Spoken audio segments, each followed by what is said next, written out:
let's do it. Welcome to Living, Breathing, and Having a Good Time. I'm your host, Sierra Cooper, and today we have on the show Elaine Williams. Thank you for coming on my show. I'm so excited to interview you because we met at PodFest this past year, and she's really funny. She's an author, she's a speaker, she's a comedian, she's hilarious, and she's got so many projects going on. And you live in Dallas, correct? Dallas, Right. Texas. Yeah. I, I And I still have a house on the East Coast, but I'm in Dallas for now. Yeah.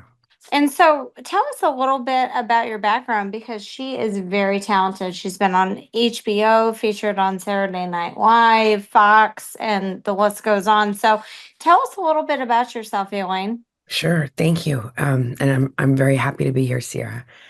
So I grew up performing professionally. Did my first commercial in the second grade. Did my first movie, The Dirt Bike Kid, when I was 15. Dirt bike kid. And Love but it. I would see the skyline of New York, and my heart would go pitter pat. Like I just always felt like I'm supposed to be there. And so I moved from Austin, Texas, where I had lived for a long time, to New York. And I studied at the neighborhood playhouse, and I took voice with some famous voice teachers and did dance at Broadway Dance Center and auditioned. And I booked a few voiceover things, and I started falling into comedy. People kept saying, "You're really funny. You're really funny." And so Mhm. I did improv and then started doing stand up. And when I started talking about my dysfunctional family, people would just howl. Don't we have them? Don't we Yeah. have them? Yes. Yeah. And I remember at my showcase, like the light bulb moment of like, oh, all these crazy things happen to me, like things that should never happen to a little girl, you know? But Absolutely. maybe I'm supposed to help other people heal. And my life made sense on like a whole nother level to me. And so I kept doing stand up. And then I was also being trained to be a life coach through the Debbie Ford Institute. Okay. And then I got an agent and I started speaking on college campuses and military bases about tough subjects. And I would use humor.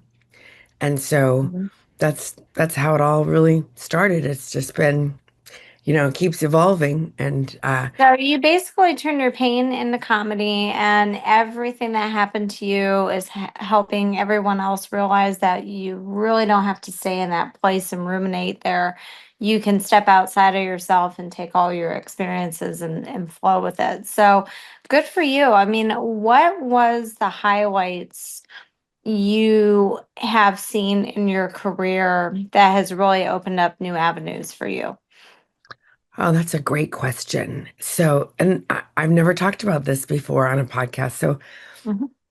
So, New York is so fun, but you got to hustle to make your rent, right? So, I Mhm. was always like working at the restaurant and then running around auditioning and then taking class and then you would meet somebody and work begets work. Like I met Alec Baldwin. I've met some great people. Mhm. And Mhm. one night I was at the steakhouse where I worked, Del Frisco's in New York. And I was waiting on this guy, and people were like, "You're waiting on Tucker Max. You're waiting on Tucker Max." And I was like, Mhm. "Who is Tucker Max?" Well, it turns out he was this crazy author, sort of an influencer before there were influencers. And he Mhm. had written some really crazy books.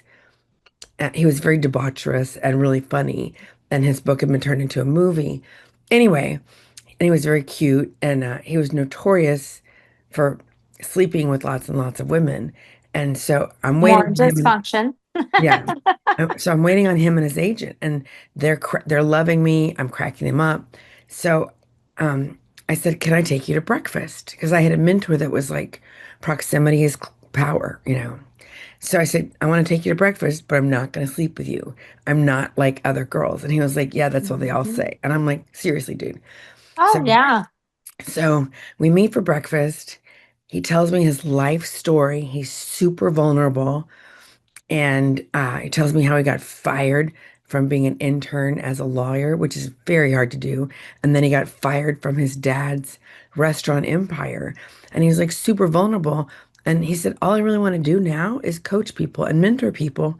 But most people just want me to be my funny previous self." And I was like, I get that. So I Mm-hmm. fell into this very unlikely mentorship with Mm-hmm. Tucker Max. And look him up because you'll be like, oh my God. And so and I would like work on the during the week, and on the weekends I would fly around the country doing comedy. So I'm in Fort Worth and I'm trying to write, like I'm trying to go darker. And I'm like, how is this gonna be funny? And I emailed Tucker Max and he's like, don't worry about it, just write. So that out of that is why I started speaking about my sexual assault stuff. I had never talked about that publicly before. And it was just interesting. Like, I started trying to work on it, and then my agent was like, can you talk about this topic? And this was way before Me Too was so mainstream. So, Mm-hmm. anyway, so that was a big turning point. And then I had a couple of um, college gigs where it took 2 days to get to Nebraska because of a blizzard and a hurricane. And Oh, yes. I know And I all about just, hurricanes. Yes. oh my gosh. And then I had another gig at Ohio State, and I just, sometimes, I mean, the people always loved me, but sometimes the student activity people could be kind of challenging. And Mm-hmm. just had a couple of things happen, and I said, you know what? I want to rethink this. Like, I love speaking. I love working with the kids. I helped Mm-hmm. I helped people stop cutting. I got kids into therapy. I took kids to Al-Anon. I stopped a suicide. Like, it was very rewarding. But the travel, and that last, gig in Nebraska, I was like, you know what? I got to rethink this. So that's when I started Captivate the Crowd so that I could help other people be charismatic speakers, be confident on camera. So you kind of found your voice in a different way. It kind of opened you up more about your own stuff going on, Yeah. and it kind of allowed you to step out of your comfort zone because we all get comfortable, especially when we find our niche or what we're really good at. We put an emphasis on that, and then we kind of stray away from the other stuff that makes us feel like unknown territory, sort Yeah. of. Yeah. Because you do naturally have a funny side to you. And I do too.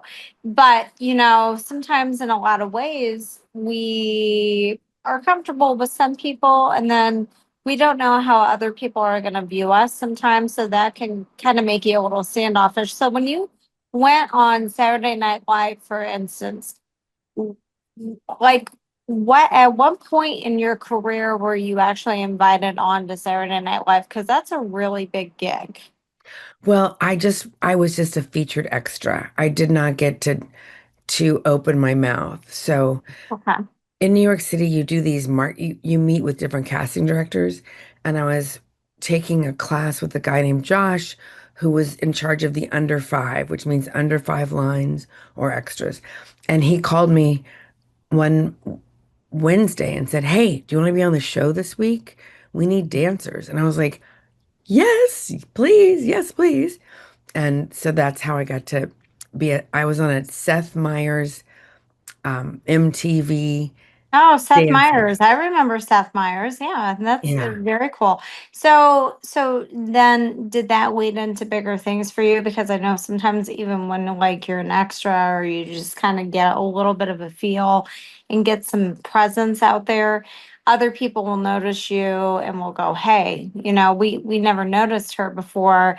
We should really collaborate and do stuff with her." So did that kind of unfold for you after that? Well, most of the time, extra work or under fives, people don't notice you because it's such a small part. Kind of. But Mm-hmm. I did start to become friends with Daryl Hammond, who used to do Clinton, Uh-huh.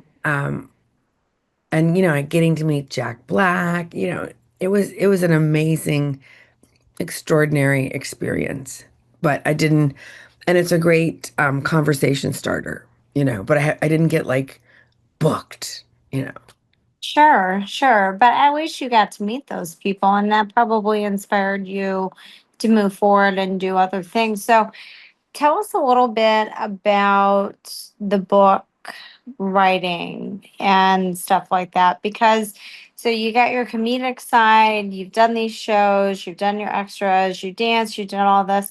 So tell us a little bit about your writing because, writing to me is also very therapeutic. And I just finished my book, Yay! which is 23 chapters. I just got done with it. Congratulations. Thank you. Thank you. About my life, autobiography, kind of changed some stuff around, so I'm not going to be sued. Um, That's but, always good. but, right? Yeah, no, I know. But just what did you do in your writing? Did you do autobiography work? Did you do a little bit of fun off-color stuff? What exactly have you Mm-mm. done? Because you got a big library in the background. I have, well, this was my first book, and it's a tip book, and it was called Stop the Madness: How to Identify Addiction Warning Signs in Your Friends and What to Do About It. So this was really aimed at the college kids because sometimes people know deep down, hey, I think I might have an issue, but they don't want to Mhm. admit it. They don't know where to go. Sure. And so this was just like a tip book. And so I just did a bunch of tips that were about addiction and my favorite quotes. And Now, did you experience this? Did you go through this personally? yeah, Is that I skipped that part. Sorry, growing up, um, my stepmother was a very uh, cruel addict, alcoholic, probably undiagnosed bipolar. She had a lot of trauma. And my father was not able to stand up to her. So my childhood was very chaotic. And I was being,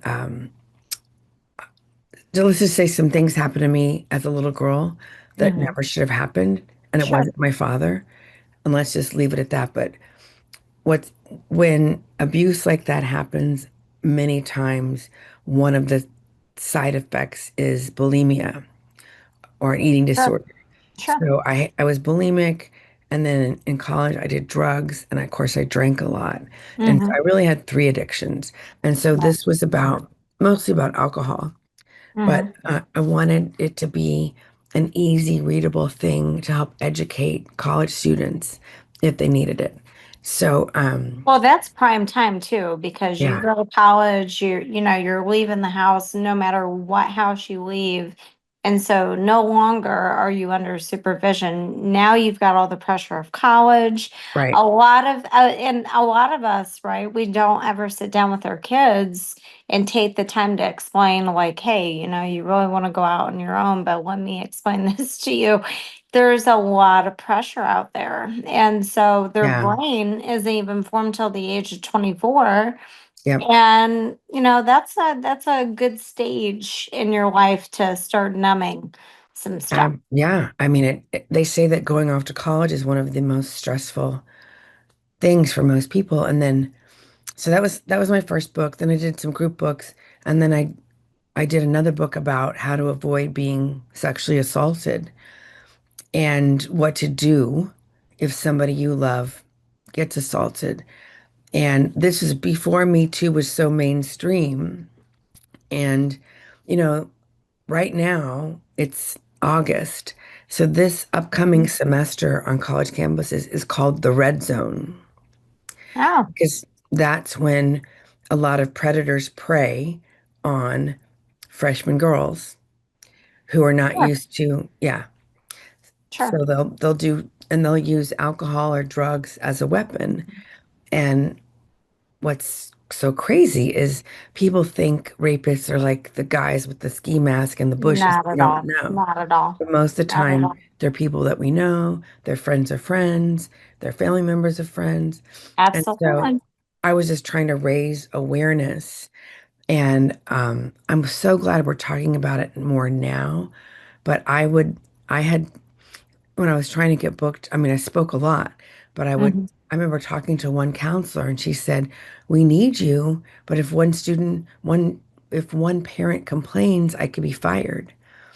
And so there was that paradigm.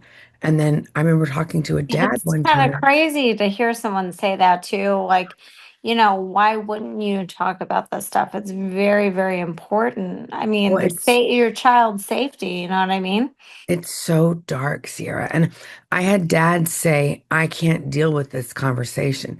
I just want to get her to campus. Like, so I'm hoping that the paradigm is shifted because, you're sending your most prized Well, I have a thing. daughter. I have a very pretty daughter. I mean, thank God she's going into anesthesiology, but she chose to live at home, which I'm actually really excited for because, besides saving, investing, everything being so expensive, that is Right. something that was very concerning to me. Obviously, we can't put them in a bubble for their entire life. But I think also too self-defense. I think teaching people self-defense. I Absolutely. took martial arts for many, many years, and to me, um, self-discipline and awareness and how you put yourself out there. I just spoke to a very good friend of mine the other night about, her going out and pursuing relationships the way that she does because she's very pretty as well. But she's putting it all out there very, very wrong. So the respect level drops, Yeah, obviously. it So, does. Yeah. So anyway, so those are my t two books that I wrote solo, and then I've done some group books. And this is Seek the Heart. This is was with Temple Grandin, and this was about sharing about I got into real estate at the worst time ever. I had four houses, and I was rehabbing three of them in mhm. 2008. I was just going to say the Yeah, year my daughter was born. Yeah, yeah, the crash. Yeah. and it was devastating. And I share like the lessons that I learned from it. And, I'm so grateful for AA and yoga and meditation because it really got me through a really rough time. So when you say failing forward is a concept, I love that whole phrase Amen, sister. failing forward because so many people give up, right? I mean, whether it be in relationships, careers, trying to get their life together in some way, they always seem to stop because they think that they fail. If you're trying, you can't fail. I mean, I've had people judge me for doing many different things, and they're like, well, what is Sierra doing? I'm doing everything that I really love to do. And whatever sticks, sticks, but at least I'm having fun doing it, right? So, That's great. That's right? great. So for you, so comedy, writing books, travel, real estate, refurbishing homes. I mean, what else do? You do a lot of stuff. Well, and just to complete that thought, Sierra, what I have found working with hundreds of women, female entrepreneurs, a few of my clients are male, but what I find is many times we will internalize something emotionally, right? So, like, the Sure. whole economy was affected, but I internalized shame, guilt, self-hatred because of the real estate mistakes. And I did Sure. not have community. I wish that I had been connected with other real estate people to know that other people were going through the same thing. And so Hmm. here I am. I'm trying to work harder, do all the things. And so like learning the lesson but not internalizing it. Like I made a mistake, but I'm not a mistake. Or, the economy. Not going in a loop, not Yeah. going in a And loop. and and that's especially if you're sensitive, especially if you grew up in, dysfunction, if you have a lot of trauma, whatever. That's the challenge to me is like learning from the mistake and then forgiving yourself, shaking yourself off and Hmm. getting back in the groove. Like I was so angry at myself and I stopped trusting myself. And had I had more support, I think it would have been a shorter time, so I guess that's, one thing I want to leave the listeners and the viewers like community is everything. And I used to roll my eyes when people said that. And Hmm. but Hmm. I That is couldn't true. I would not be sober if I didn't have my AA network. I would not, but I also have many other amazing people around me. And the other day I was training somebody, and this guy has had like addictions, and his mother killed him. Like he just got a really shitty uh, hand dealt. Oh, hey, listen, I can't Right. wait for people to read my book Yeah. because I always tell people you think your life is bad Yeah. and then you start reading somebody else's story that Right. they're telling you. Right. Um, Well, and I was just going to say, just to complete, sorry. So I'm training this guy, and he told me his story, and I said, you know what? My wish for you is that you get to experience loving, supportive humans, because it is amazing when you find your tribe. sure, Anyway, start, sure it is. and Well, my wish is that that is the essence, you for know. everybody. I want that for Yeah, everybody. And so many people, had parents that should never have had kids, right? absolutely. 100%, 100%. Well, I I can't wait to read your book, Sierra. Yeah, well, it's really, really good. I mean, I had a father that was murdered. I grew up in family dysfunction. Everyone that I really, gravitated towards, has passed a lot. My daughter's biological father overdosed. Just a lot of Mm. stuff, right? I'm So sorry. but don't be sorry because it makes you stronger and it makes you, like you're saying, wiser. It makes you well put together to help people. And the community thing is very important because I feel like since I've lived here in Florida for X amount of time, I have found my people and they are my family, so it's really It's awesome when you amazing. find that. Yes. Yes. Yes. Yes. Yes. And so what is the new things that you're working on now? What's the upcoming projects that you Thank can you. talk about? Thank you so much for the question. Well, I'm already working on my next book, of course, and I was caregiving two parents and running two businesses. So now that my father has passed, I am back to doing comedy, and so that's Mhm, been joyful. So I'm writing mhm, and performing again, and that I'm just so excited. mhm, And I'm working on a new keynote, and the power of humor to reframe mhm, things and to create positive workplace culture, wherever that is, if you work at mhm. home, whatever. Sure. And then I'm also working with people who really want to be dynamic, charismatic speakers and storytellers. So I have a new program. I've taught video forever, which I'm still doing, but I have a new program for speakers that's 6 months.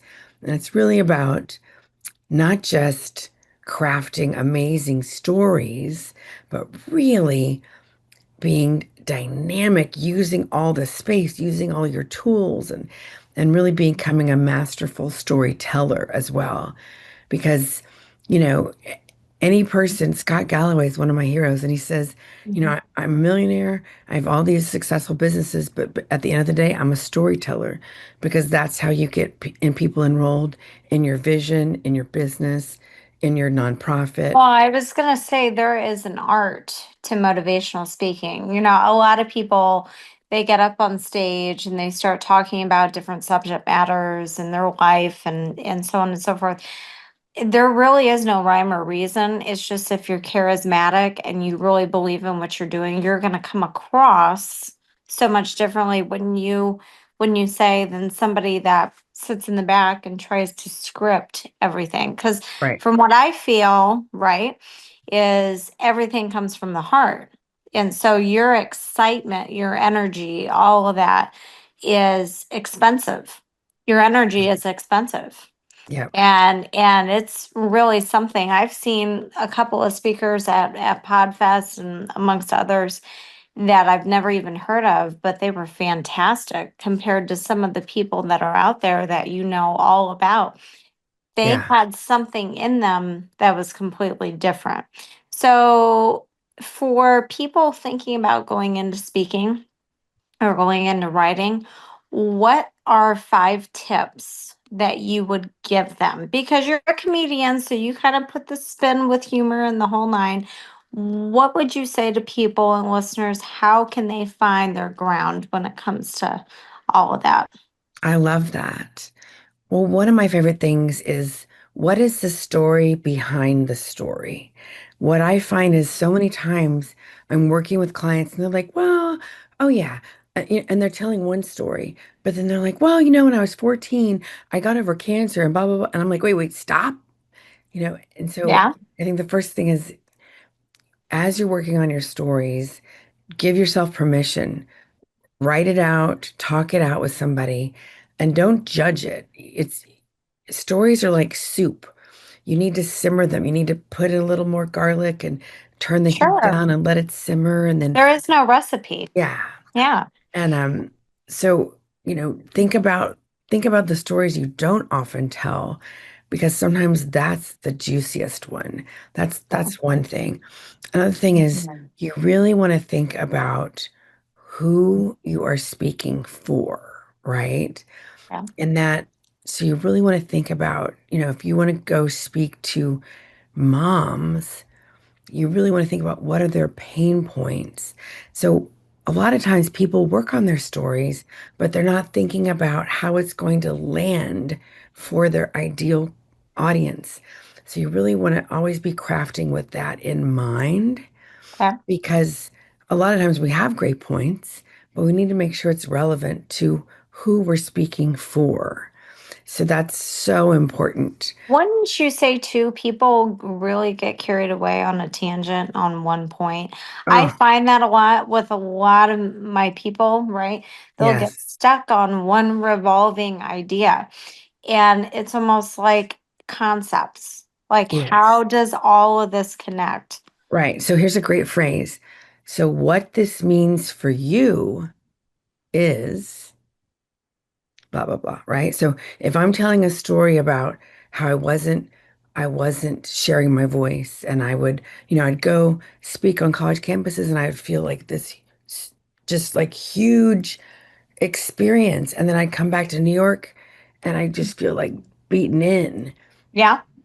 so just think about like when you're sharing anything, it's really good to be like, okay, so I just told you this story, and what this means for you could be blah, blah, blah, blah, blah. You always want to Mhm. relate it back. I just saw somebody speak last week, and she really needs me. We're Mhm. gonna have another conversation because she was so into her story, and the whole audience, we were like, oh, like it was so heavy. And she was like, any questions? And we could barely breathe. So Mhm. you want to make sure whenever you're telling a story, don't get too into it, right? Sometimes people start speaking and they get so into their story. You want to make sure that you're giving takeaways, lifting people up, coming to some kind of lesson, right? So it's not just Yeah, all not about like you're watching an awful movie and it just continues and continues and continues. Yeah, and yes, negativity, because I'm a rational person, right? But I'm also very positive and I had somebody say, well, there is something to being overly positive too. And I said, yeah, of course, being rational, right? Balancing. But at the same time, nobody wants a Debbie Downer right, 24/7, right? right, We've all got that somewhere in the background. So why did we want to hear 90 minutes of it? right. So, And that's a great thing. So I talk a lot about setting up the context, mhm. setting up the framework. Because if I just like, hi everybody, we're gonna have so much fun, and I'm sort of pushing myself on on people, and that's Yeah. that's repulsive, right?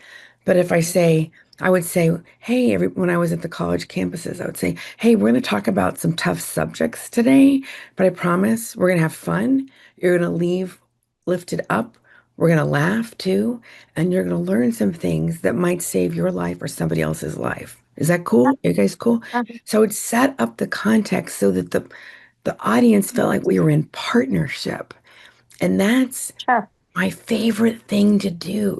Like I was hosting at the comedy thing, and I said to the audience, "You guys are the most important thing because when you focus and listen and laugh, we get Mhm. funnier, and that makes you laugh more. Like That this is is not true because not you're doing always, something." I remember when I did the whole stand-up thing and I was Yeah, like scared because I had sure. never done that before. And you know, you're waiting for them to laugh. Yeah, You unconsciously are waiting for them to laugh. So, the last two things. So somebody that's saying, hey, you know, I'm good at all this stuff. How do I take after Elaine Williams and fail forward and keep the momentum? What's the last two big things that you've got for people? I would say, um, follow speakers that you resonate with. Mm-hmm. Come follow Sierra. Come follow me. Mm-hmm. And proceed with caution because unfortunately, there are many people who will take your money and make big promises Sure, that they are will. completely, and I love thinking big, but telling if you're a brand new speaker and somebody says, I can get you a $10,000 gig in 3 months, I they're lying. They're lying. Sure. Oh, That sure. that Absolutely. if they were doing that, they wouldn't be teaching that. And it does happen, but it's usually if you're a super duper expert, if you're already really connected and known. So, proceed with caution. And how do you get better at speaking? You speak. So find a way to create stages for yourself. Do a Zoom jam with five other speakers where you all get to practice 5 minutes once a week. Go to open mics and practice storytelling. Start your own open mic. Mm-hmm. Toastmasters is great in some aspects when you're Toastmasters. new. Yeah, I've got a lot of clients that are a part of that, and Yeah, I, for I, some of them, it's been a game changer. oh my Now, gosh, on the other hand, it can like you're be saying, just constricting. go Yeah, somewhere and put yourself in that situation, see what you think. So whatever yeah. resonates with But you. one of the things about being a comedian, you know how to get better. You got to get on stage. So you get super creative. So I produced my own mic and then I could Hmm. switch things. Another great way, Sierra, I know people probably know this, but get on podcasts, not the big ones. Go, a lot of people are looking for guests. Yeah, And it's a great way to practice what stories are you telling? How can yeah. you make it more pop? How can you add a sense? The smell of wet grass on a summer's evening, the warm breeze blowing across my face, the fireflies flickering in the evening as the sun went down. We want to have that sensual experience that brings us back, right? Whew, magic. Magic, exactly. And I was just talking just to end, I was just talking to a few people that they were struggling with finding people to come on their podcast. I said, I got a question. Do you live in the middle of nowhere? And they're like, no. I go, do you go out of your house ever? Yes, I do. I go, if you literally walk up to anybody, they've got something to talk about, literally. And that's what I've done because I'm around people 24/7. And we'll start talking about whatever, and I'll go, have you ever, felt unheard or unseen and you want to come on a show and talk about something like that? And they're like, oh, yeah, yeah. And I go, you got to come on my show because, and they're like, well, what's your show about? And I go, everything, everything. Because I couldn't, I'm not one of these people that I can just minimalize. I like want to talk about it all. And for you, with everything that you're doing abroad, everything you got going on, it's kind of the same thing too, because you're addressing people in so many different facets. And we all need humor. We all need books. We all need to listen to whatever is going on in other people's lives or has happened. And so if the viewers and they're wanting to find out more about you, what's going on, how do they find you? The best way is to go to my website, captivatethecrowd.com, That's great. captivatethecrowd.com. Clever. And I have a short form video script that you can get for free. And even if you're not ready, I recommend getting it because video is here to stay.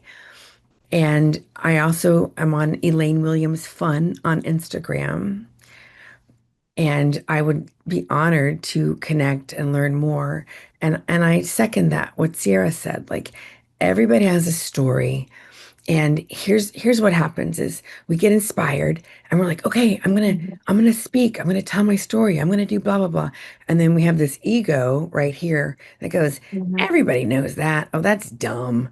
Oh, who needs another one of those? Well, there's a lot of people that Okay, constantly say that to you, you know? right. Or we have an inner critic that goes, oh my God, you have another wrinkle. Oh my God, you're too old for, that inner, right? But I Yeah, want to tell you is nobody does it like you.